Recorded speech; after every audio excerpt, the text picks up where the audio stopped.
Magandang araw po sa inyo. Ako po si Celso, taga-barangay San Bernabe, sa bahagi ng Quezon. Matagal ko na pong gustong ibahagi sa inyo ang kwentong ito. Kasi hanggang ngayon, kahit 4 na taon na ang lumipas, hindi pa rin ito nabubura sa isip ko. Totoong nangyari to, at ako mismo ang nakasaksi sa ilan sa mga bahagi ng pangyayaring yon. Ang kwento ni Athena, ang babaeng binuntis ng isang nilalang na hindi tao. Taong 1984, panahong simple pa ang buhay sa aming baryo.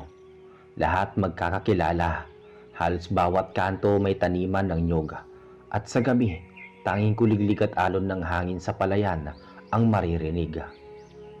Doon ako lumaki kasama ang 3 kong matalik na kaibigan, sina Athena, Mildred at Carlo. Si Athena ang pinakamatanda sa amin, 21 noon. Maputi, maamo ang muka at kahit simpleng dalaga lang, maraming nagkakagusto. Si Mildred naman, tahimik pero matapang. Siya yung tipo ng kaibigang hindi takot makipagsabayan kahit kanino. Si Carlo, pinsan ni Athena.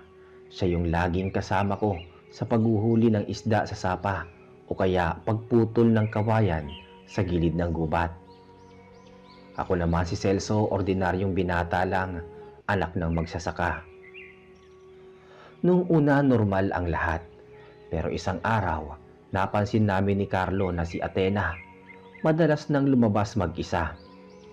Minsan daw gabi na nasa may balitian pa rin. Yung parte ng baryo kung saan may lumang punong balite at halos walang dumadaan kapag malalim na ang gabi. Athena, bakit gabi ka na umuwi? Tanong ko minsang nakasalubong ko siya sa may kalsada. Ngunit, ngumiti lang siya. May kinakausap lang ako, Celso, kaibigan ko. Kaibigan? Sino? Tanong ko. Basta hindi mo siya kilala. Sagot niya sabay iwas ng tingin. Tahimik na lang ako noon pero sa loob ko parang may kakaiba. Hindi normal sa kanya ang ganon. Dati takot nga yan lumabas pag nagdidilima. Pero ngayon parang hindi na siya natatakot kahit mag-isa. Pagkaraan ng ilang linggo, si Mildred ang unang nakapansin ng pagbabago sa kanya. Celso, napansin mo bang pumapayat si Athena? Tapos parang laging tulala. Oo nga. Si Carlo nga sabi may narinig daw siyang boses sa may baliti kagabi. Parang si Athena daw yung tumatawa. Napatigil si Mildred. Tumatawa? Gabi na? Tumango ako. Mga alas 10 sabi ni Carlo. May kausap daw siya doon na lalaki. Pero nung nilapitan niya wala siyang nakita. Napalunok si Mildred. Halatang kinilabutan. Baka naman sinasabing lalaki hindi naman tao yun. Hindi ko sinagot yun kasi sa baryo namin marami ng kwentong umiikot tungkol sa mga engkanto sa may balite. May nawawala daw na bata noon tapos kinabukasan natagpuan lang sa ilalim ng puno. Buhay pero tulala. May mga baka rin daw na bigla na lang nagkakasakit kapag napapadaan doon. Pero dahil sanay na ang mga taga-baryo, naging normal na lang yung mga takot sa mga kwentong ganon. Isang gabi ng Sabado, napagpasyahan naming puntahan si Athena. Nasa bahay lang siya noon, nakaupo sa balkonahe, nakatingin sa buwan.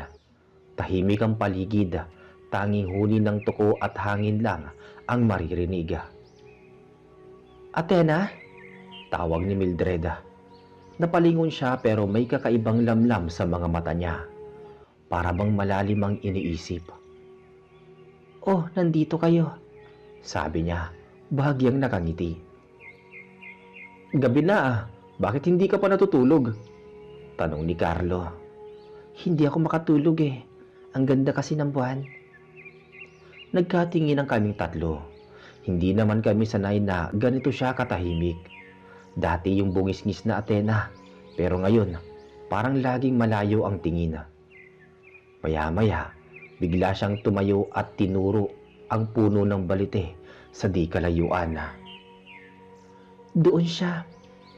Mahina niyang sabi. Sino? Si Ramil. Siya yung kaibigan ko, laging nandyan. Napakunot noo si Carlo. Sino bang Ramil? Hindi na siya sumagot. Pumasok na lang siya sa bahay at sinara ang pinto. Naiwan kaming tatlo sa labas, nagkakatinginan. Carlo, naririnig mo ba yung pangalan ni Ramil dati? Hindi ah. Wala namang ganong tao dito sa San Bernabe. Kinabukasan nagulat ang buong baryo. Si Athena biglang nagsuka ng dugo sa harap ng bahay nila. Tinagbo siya ng nanay niya sa albularyo. Pagbalik nila, namumutla si Aling Rosa, nanay ni Athena. Ano raw ang sabi? Tanong ni Mildred. May bumisita raw sa kanya, hindi tao. Sabi ng albularyo, nakipagsiping daw si Athena sa engkanto. Napahawak ako sa ulo ko. Hindi ko alam kung maniniwala ako o hindi.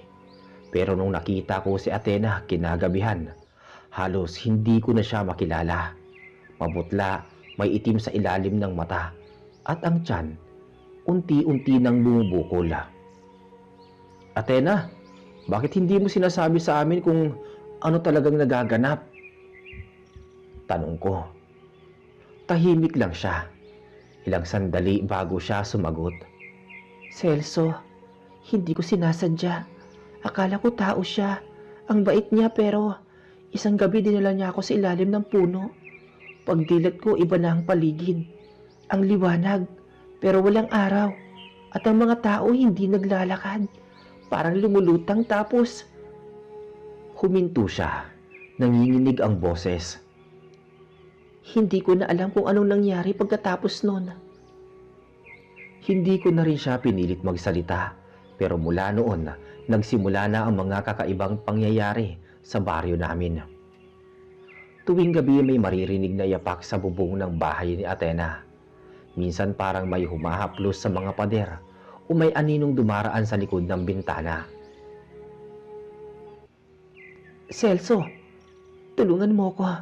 Naririnig ko na naman yung iyak ni Athena. Tawag ni Mildred, isang gabi habang kumakatok sa bahay ko. Agad akong sumama sa kanya. Pagdating namin, si Athena nakaupo sa sahig, yakap-yakap ang tiyan at umiiyak. Umalis siya, Mildred. Si Ramil, hindi ko siya mapigilan. Sigaw niya. Biglang lumamig ang paligid. Naramdaman kong may dumaan na malamig na hangin sa pagitan namin. Lahat ng kandila sa altar ng bahay biglang namatay. Athena, ano yan? Sino yung Ramil na yan? Hindi niyo siya makikita, pero nandito siya. Pagkasabi niya nun, may maririnig kaming malakas na kalabog sa labas. Parang may bumagsak. Pagbukas namin ng pinto, wala namang tao. Pero ang mga dahon ng balite parang umiikot sa hangin kahit walang ihip. Pagkatapos nun nagpasya si Aling Rosa na ipaalbularyo ulit si Athena. Dinala siya kay Mang Emong, ang pinakamatandang manggagamot sa baryo. Ayon kay Mang Emong, hindi ordinaryo ang kaso ni Athena. Hindi ito basta sumpa o sakit. May kasunduan siyang hindi niya alam. Ang engkanto, kapag pinili ka, hindi ka na basta makakatakas. Pinainom niya si Athena ng tapal na galing sa ugat ng dapdap at binigyan ng pulseras na gawa sa pulang sinulid. Pero kahit gano'n tuloy pa rin ang mga kakaibang pangyayari. Pagkalipas ng ilang buwan, lumaki ng husto ang tiyan ni Athena. Pero kakaiba, hindi normal na bilog kundi parang may gumagalaw sa loob na hindi tao. Minsan nakikita naming parang kumikilos ang tiyan niya kahit wala pang 7 buwan. Mildred, hindi normal yan. Parang may buhay na kakaiba sa loob niya. Tumango siya, halatang takot. Celso, Kailangan nating gawin ang sinasabi ni Mang Emong. Kailangan nating harapin ang engkanto bago manganak si Athena. Kinabukasan maaga kaming nagpunta ni Mildred sa bahay ni Mang Emong.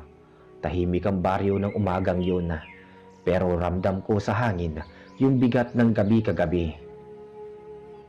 Parang may kung anong nakamasid sa amin habang naglalakad kami sa daan papunta sa bahay ng albularyo. Pagdating namin, nag-alay ng insenso si Mang Emong sa harap ng kanyang maliit na altara. May mga dahon ng anahaw, mga tuyong bulaklak at bote ng langis. Mang Emong, lumalala na po si Athena. Hindi na siya makatulog. Lagi niyang sinasabi na bumabalik si Ramil. Tumingin si Mang Emong sa amin. Mabigat ang mga mata. Ramil, yan ba ang pangalan ng engkantong nakabuntis sa kanya? Opo, sabi raw ni Athena, dun sila nakita sa may punong balite. Sagot ko. Hindi na bago yan. Noong dekada 70, may dalagang ganyan din dito. Nakipagkaibigan daw sa isang gwapong lalaki. Paglaon, nalaman naming hindi tao. Engkanto rin, tagabantay ng mga puno na balite. Napatitig ako sa kanya. Ano nangyari sa dalaga, Mang Emong? Tanong ko. Tumikhim siya, parang ayaw sagutin. Hindi ko na naabutan ang dulo pero ang sabi ng mga matatanda noon, nawala raw siya isang gabi at nang makita ulit, may karga na siyang bata. Hindi siya nagsalita kailanman kung sino ang ama. Tahimik kami sandali. Ramdam kong kumabog ang dibdib ko. Parang unti-unti nang inuulit ng kasaysayan ang sarili nito. Kung ganoon, paano natin matutulungan si Athena? Sabi ni Mildred. Kinuha ni Mang Emong ang isang maliit na bote ng langis. Ito ang langis na galing sa ugat ng kamangyan. Ipatak niyo ito sa noo ni Athena bago siya matulog. Huwag niyo siyang pabayaan sa gabi. At tandaan ninyo, huwag ninyong hahayaang lumapit siya sa balite kahit anong mangyari. Tumango kami ni Mildred. Agad kaming umuwi, dala ang langis at panalangin na sana makatulong iyon. Pagdating namin sa bahay ni Athena, naroon na si Carlo. Pawis na pawis siya, halatang galing sa takbuhan. Celso, Mildred, kanina pa nagwawala si ate sa loob. Sabi niya, gusto niyang lumabas. Gusto raw niyang puntahan si Ramil. Agad naming tinakbo ang silid ni Athena. Nakita namin siyang nakaupo sa sahig, nakatali ng lubid sa kamay at umiiyak. Athena, huwag kang lalabas, sabi ni Mildred habang nilalapitan siya. Naghihintay siya sa akin. Sabi niya, kukunin niya kami ng anak namin. Sabi ni Athena, nanginginig ang boses. Walang anak, Athena. Engkanto yan. Niluko ka lang niya. Sabi ni Carlo. Pero tumingin si Athena kay Carlo na para bang may ibang nilalang na nakamasid sa mga mata niya. Hindi mo alam ang sinasabi mo, Carlo. Hindi siya masama. Sabi ni Athena. Lalong lumamig ang paligid. Biglang may kumalabog sa bubong, parang may mabigat na bumagsak. Napatakbo ako sa bintana, pero wala akong nakita maliban sa mga dahong umiindayog kahit walang hangin. Celso, yung langis, sabi ni Mildred. Agad kong ipinahid sa noo ni Athena ang langis. Pagdampi ko pa lang, bigla siyang napasigaw. Parang may nasusunog sa loob niya. Aray ko, masakit! Sigaw niya. Hawak ang tiyan. Athena, anong nangyayari sa'yo? Tawag ni Carlo. Nang tumigil siya sa pag-iyak, nakatulog siya bigla. Tahimik, pero ang tiyan niya, gumagalaw parang may kumikilos sa loob. Hindi gaya ng normal na pagbubuntis. Para bang may kamay na tumutulak mula sa loob. Napatakbo kami palabas. Halos nanginginig si Mildred. Celso, kailangan natin ng tulong. Kinabukasan, pinatawag namin si Mang Emong. Dumating siya bandang hapon, Dala ang kanyang lumang bag na puno ng dahon, asin at kandila. Pagpasok niya sa bahay, agad siyang napahinto. Malakas ang presensya dito. Narito siya. Hindi siya umalis. Si Ramil? Oo, at nakatali ang kaluluwa ni Athena sa kanya. Agad siyang nagsindi ng 3 kandila at nagsimulang magdasal.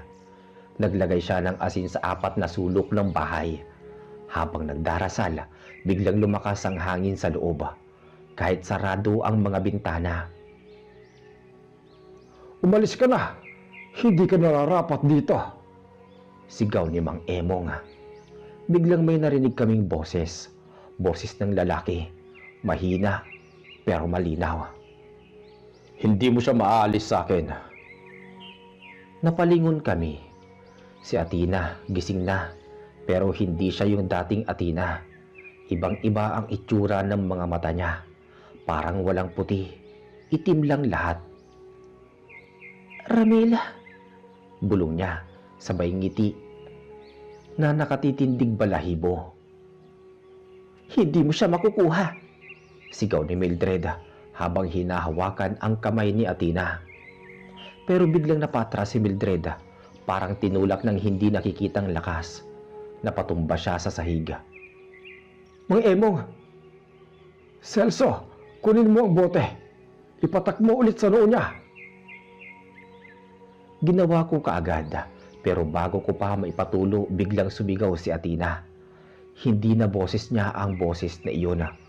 Boses ng lalaki. Hindi niyo alam kung ano ginagawa ninyo. Tumigil kaming lahat. Ramdam ko ang lamig sa batok ko. Parang may humihinga sa likod ko. Pagkaharap ko, may aninong matangkad na nakatayo sa may pintuan. Mahaba ang buhok, maputi ang balat, at nakasuot ng lumang barong Tagalog. Pero hindi siya tao. Alam ko, ang mga mata niya kumikislap sa dilima. Ramil, kunin mo ko. Sabi ni Athena habang umiiyak. Hindi mo siya madadala. Itinaas ni Mang Emong ang bote ng langis at ibinuhos lahat sa ulo ni Athena. Bigla siyang napasigaw at ang aninong lalaki unti-unting naglaho, parang usok na tinangay ng hangin. Nang matapos ang lahat, bumagsak si Athena sa sahig. Walang malaya. Pagkalipas ng ilang oras, nagising siya. Tahimik, parang walang nangyari. Pero nang tumingin kami sa kanya, iba na ang aura niya. Hindi na siya mukhang pagod, pero wala ring emosyon. Kamusta ka na, Athena? Tanong ni Mildred. Wala na siya. Umalis na si Ramil. Pero napansin ko habang nagsasalita siya, may luha sa gilid ng mata niya. Pero bakit parang malungkot ka? Tanong ko. Dahil hindi ko siya mapapalaya. Kasi kahit wala na siya rito, may iniwan siya sa akin. At hinaplos niya ang tiyan niya. Nang marinig namin yun, nagkatinginan kami ni Carlo at Mildred. Ang tiyan niya kumikilos pa rin. Ang bata sa sinapupunan niya hindi basta tao. Bulong ni Mang Emong. Simula noon, binabantayan na namin si Athena. Gabi-gabi. Bawal siyang lumabas, bawal lumapit sa balite. Pero kahit ganoon, may mga gabi pa rin na naririnig namin kumakaluskos sa labas. May humahaplo sa dingding. Carlo, paano kung bumalik yung Ramil na yun? Sabi ko isang gabi habang nagbabantay. Kung babalik siya, handa akong ipagtanggol si ate kahit anong mangyari. Biglang may kaluskos sa ilalim ng bahay. Napatingin kami pareho. Mula sa dilim, may lumabas na anyo ng lalaki. Nakayuko, mahaba ang buhok at walang muka. Siya na yan. Sigaw ko. Halos mapasigaw kong sabi yon. Tinuro ko yung nilalang sa ilalim ng bahay. Sumigaw si Carlo. Ate, huwag kang lalabas. Sabay hawak sa pintuan para isara. Pero bago pa niya masara, biglang may humampas na malakas na hangin. Parang may puwersang tumulak mula sa labas. Bumukas ulit yung pinto at sa gilid ng liwanag ng gasera, Nakita namin yung lalaking anyo. Matangkad, maputla, mahaba ang buhok at wala ngang muka. Parang tinabunan ng anino ang buong ulo. Athena, halika na. Malalim at malamig na tinig. Ramila, bakit bumalik ka? Tanong naman ni Athena. Dahil hindi pa tapos ang kasunduan natin, kukunin ko na kayo. Athena, huwag kang lalapit. Sabi naman ni Mildred. Pero parang wala si Athena sa kanyang sarili. Dahan-dahan siyang tumayo at kahit hinahawakan siya ni Carlo sa may braso, parang may puwersang humihila sa kanya.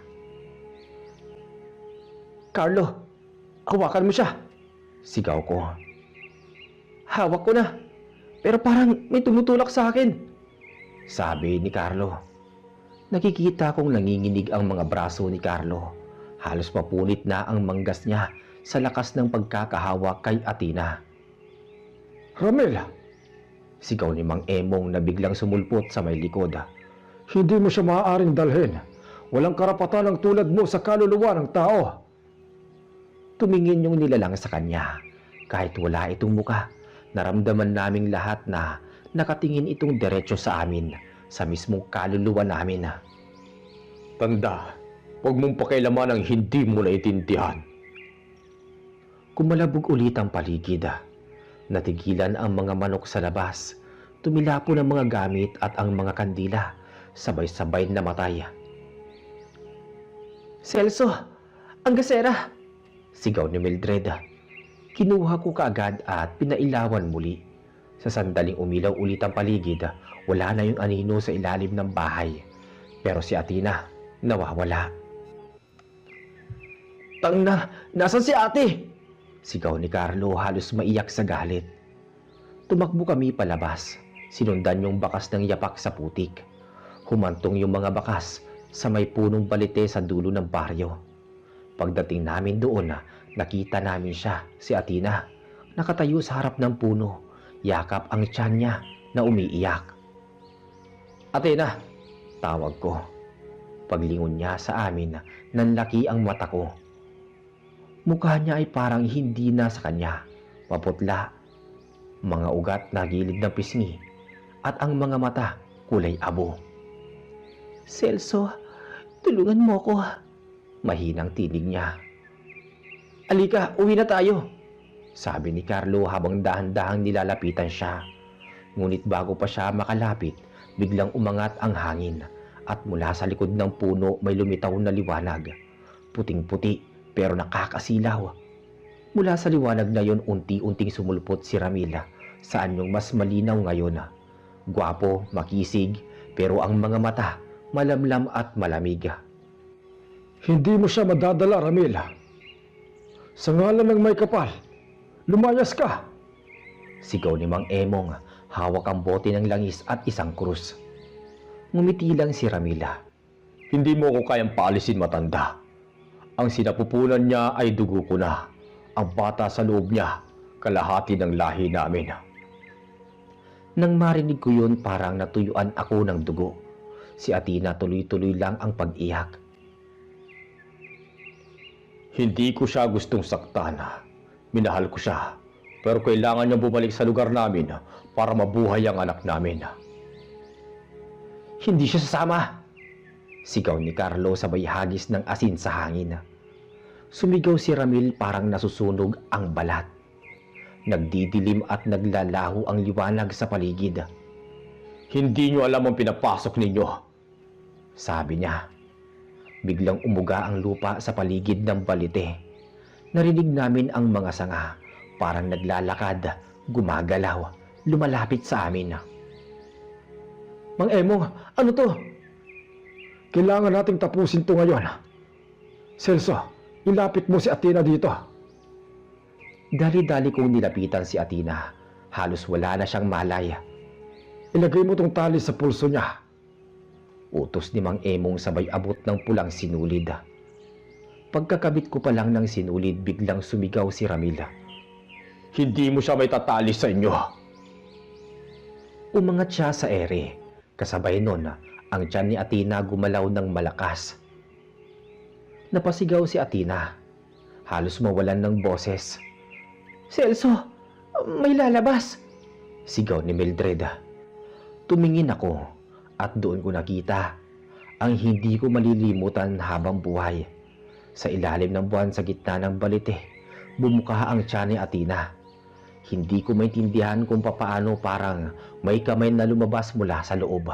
Puno ng dugo pero walang sigaw, walang iyak ng sanggol. Ang anak namin! Lumapit si Ramila. Pero bago pa niya mahipo, hinampas ni Mang Emong ang krus sa hangin. Sa liwanag ng Diyos, bumalik ka sa iyong pinagmulan. Sumabog ang liwanag. Ang puno ng balite parang nagliyab pero walang apoy. Lahat kami natumba. Pagmulat ko, wala na si Ramila. Wala na rin ang liwanag. Si Athena nakahandusay sa lupa. Walang malay. May sugat sa tiyan. Pero parang walang dugo. At sa tabi niya, may maliit na nilalang. Parang sanggol pero kulay abo ang balat. Sarado ang mata. At walang umuugong na hininga. Diyos ko, Mahina kong sabi. Si Carlo nakaluhod sa tabi ng kapatid niya. Umiiyak.